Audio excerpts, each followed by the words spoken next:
자, 여러분 중에 중3 이 운동과 에너지에서 선생님을 처음 접하는 학생이 있죠. 자, 그래서 간단하게 팁을 가르쳐 줄게. 자, 과학을 대할 때 화학과 물리 두 영역에서 상호를 지칭하는 단어가 달라요. 화학에서는 물질, 성질 이런 단어들을 쓸 것이고 물리에서는 물체, 힘, 위치 변화, 에너지 이런 단어가 지속적으로 나올 거야. 그거는 연구하는 분야가 다르기 때문에 그래. 자, 그래서 우리 고등학교 가서 물리를 하기 전에 중3 물리를 잘 다지고 기초를 닦아야 되는데 지금 3단원과 6단원 두 단원이나 중3에 들어있는 물리단원이에요. 근데 이게 물리에서도 다른 영역이면 또 괜찮은데 이게 연결돼 있어. 그래서 이게 양이 방대하다 보니까 3단원, 6단원 이렇게 나눠놨다고 선생님이 생각을 해요. 왜냐하면 3단원, 6단원 다 계산 문제 연습이 좀 중요한 게 있기 때문이야. 자, 그래서 명심해야 될 게 뭐냐면 지금 3단원의 1강이 기초기 때문에 좀 쉬워 보여. 그래서 뒤에 있는 물리들을 뭐 별로 어렵지 않겠지라고 기대하는 것은 별로 좋은 생각이 아니에요. 6단원까지 이거를 쭉 잘 끌고 가서 마무리를 잘 하고 전체를 연결하려면 1강의 이 쉬운 기초를 단단히 잘 명심해서 6단원 끝까지 잘 이어가야 된다. 이 말을 해주고 싶은 거죠. 3단원에도 특강이 있고 6단원에도 특강이 있어요. 이건 같은 내용인데 이제 뒷부분이 좀 다를 거예요. 이 선생님이 특별하게 너네들이 어려워하는 단위에 대해서 정리를 한 거니까 3단원에서 꼭 그거를 듣고 문제 연습을 해주기를 바랍니다. 자, 이 단원의 제목은 운동과 에너지인데 운동의 기록은 어떻게 할 것이냐. 1번, 운동이란 시간에 따라 물체의 위치가 변하는 현상. 물체가 운동을 하면 점점 움직이죠. 그럼 시간이 흐름에 따라서 물체의 위치가 변하게 되겠지. 자, 그럴 때 빠르기의 비교를 해봅시다. 우리는 보통 100m 달리기로 얘기할 수 있죠. 100m 달리기를 누가 더 빨리 하느냐를 비교하는 거는 얼마나 짧은 시간에 가느냐를 비교하죠. 그래서 100m 달리기를 12초에 뛴다. 그러면 굉장히 짧은 시간에 감으로 무척 빠르다. 자, 이렇게 같은 거리를 이동할 때 100m를 25초에 달렸다, 15초에 달렸다. 같은 거리를 얼마나 짧은 시간에 가느냐를 가지고 빠르기를 비교하는 경우가 있고 그 다음에 같은 시간 동안에 얼마나 많이 가느냐로 빠르기를 얘기할 수 있는데 1시간 동안 60km를 가는 자동차랑 1시간 동안 5km를 가는 자전거랑 얘네들은 빠르기를 같은 시간 동안 이동하는 거리로 얘기하는 경우가 되겠죠. 자, 그래서 이제 다중 섬광 사진이라고 있는데 얘도 일정한 시간 간격으로 운동하는 물체를 촬영한 사진이 되겠습니다. 다중 섬광 사진을 한번 선생님이 보여줄게요.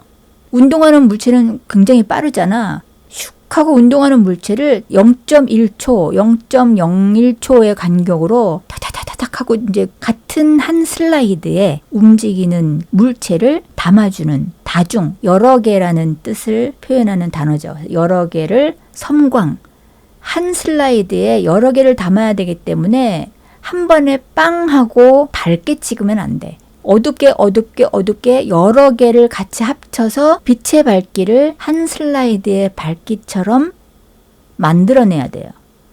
그래서 다중 섬광 사진이라고 그러는 거야. 플래시를 터뜨릴 때 약한 플래시를 여러 번 탁탁탁탁탁 터뜨리는 거죠. 보여줄게. 자, 저렇게 여러 번에 찍혀서 한 슬라이드에 나오는 게 다중 섬광 사진인데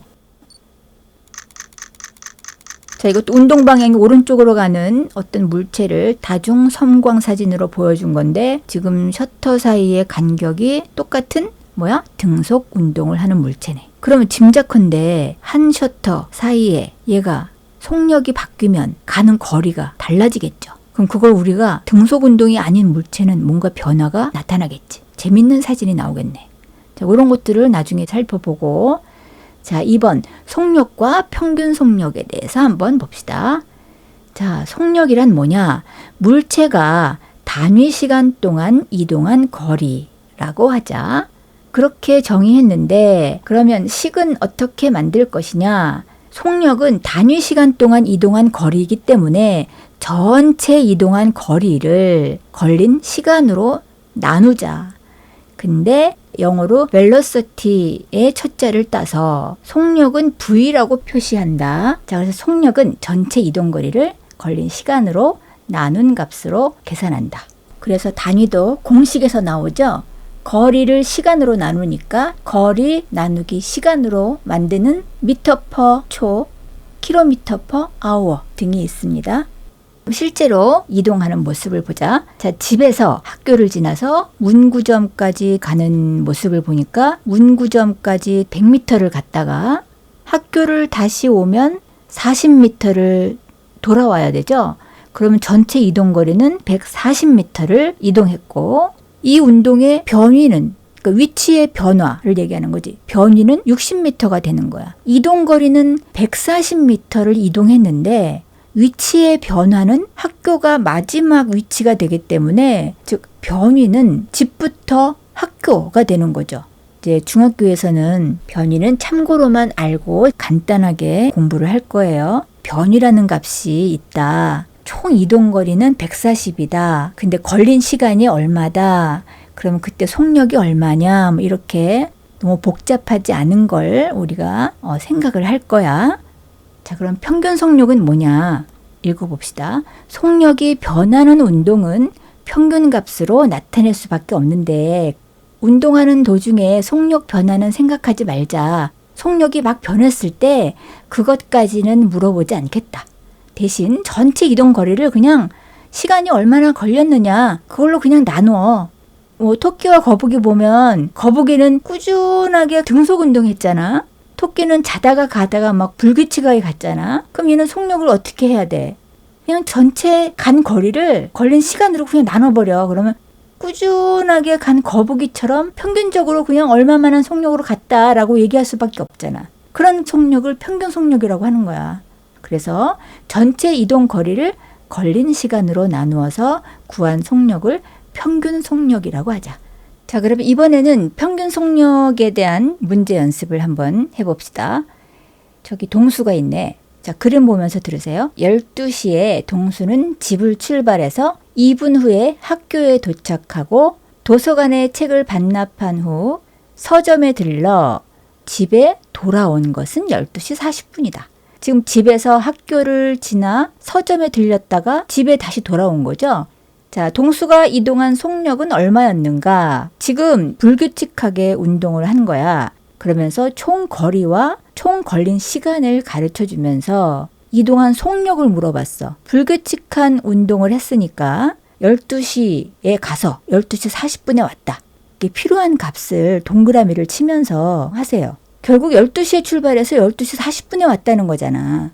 그러면 전체 걸린 시간을 알아보는 거니까 2분하고 5분은 사실 필요 없는 시간이다.